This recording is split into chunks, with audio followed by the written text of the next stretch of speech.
Street, not far from the Jerusalem Hilton. I suppose about, what would you say, a mile or so from the Old City?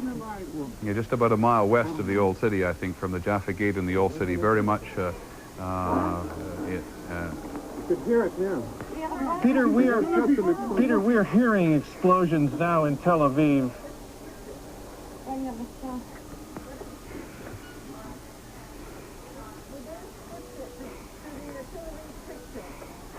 We're actually, move out of the way. Please zoom to the picture.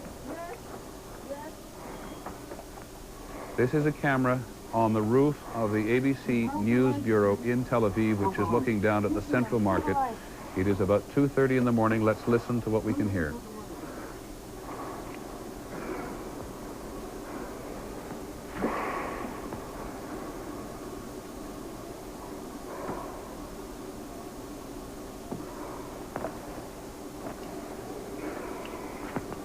These are the worst fears realized, of course, of Israelis and Americans.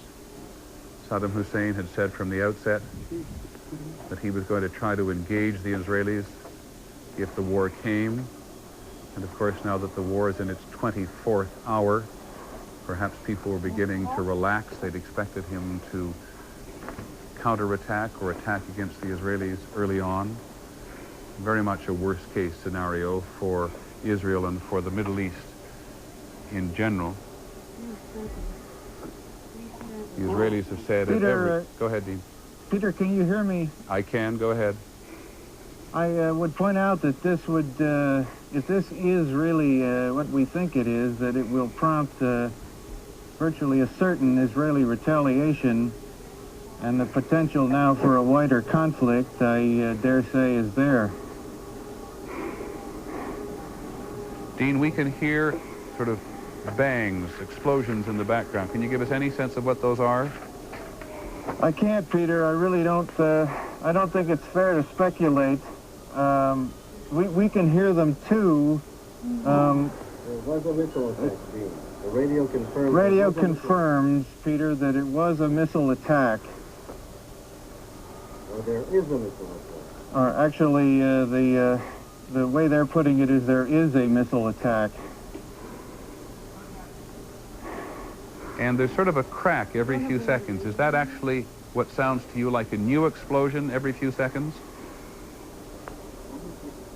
I can't really say, Peter. It's difficult to hear, let alone to report. It actually may also be your sharp breathing in your gas mask, which is fully understandable. Let's listen carefully again.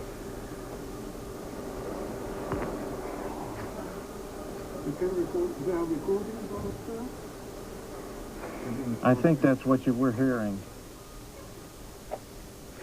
We are doing our best through every possible source at the moment to confirm exactly what has happened in Tel Aviv. But it is Israel's largest city. It is on the Mediterranean coast. It is the entry to Israel from all parts of the world, though the international airport is between Tel Aviv and Jerusalem, Ben Gurion Airport. I cannot help but think at the moment, I don't know why, it's a totally abstract thought, that the contrast here, mentioning that airport, is when Anwar Sadat, the late Egyptian leader, went to Israel. Now we hear the sirens again, Dean.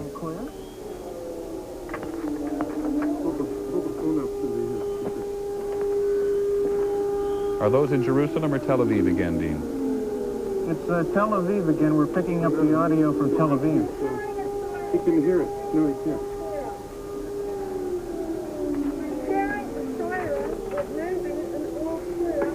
No, there's not an all clear. The all clear is steady. There's an it is advisory not an all clear. Dean, the radio's giving instructions exactly how to put on the mask, how to seal the room, etc. Peter, the radio is continuing to instruct people in civil defense methods, how to don your gas mask, what to do in the case of an attack. Cannot tell you how in the middle of the night this comes as an enormous shock to people after a day in which the Pentagon and the White House, the political establishment here, has spoken of the success of the opening phases of the campaign. We've all been cautioned against euphoria, and yet it has been inevitable in both the political and the military establishment as we picked up bits and pieces throughout the day, and therefore it is inevitable in the press to some extent that people will not have relaxed a little bit. This is Mickey Gertis. Okay. I have someone in Tel Aviv on the phone now named Mickey. Mickey, can you hear me?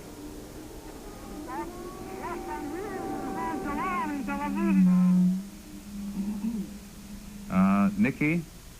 Yes. I think you may be near a radio. If you're near a radio, could you turn your radio down for just a second while you speak to us? Yes, I'm hearing you. Okay. Can you talk to us and tell us what you think you know is going on? There was 4 or 5 explosives in Tel Aviv. Now is around in the city. We don't know exactly what happened. The radio said to be in the room, the clothing room, and to wear the gas mask. So the radio has told you to go into a closed room and put on your gas mask, which you clearly have done because you sound like you're talking through a gas mask. Where are you in Tel Aviv, and do you know of any explosions? We are now in the center of Tel Aviv.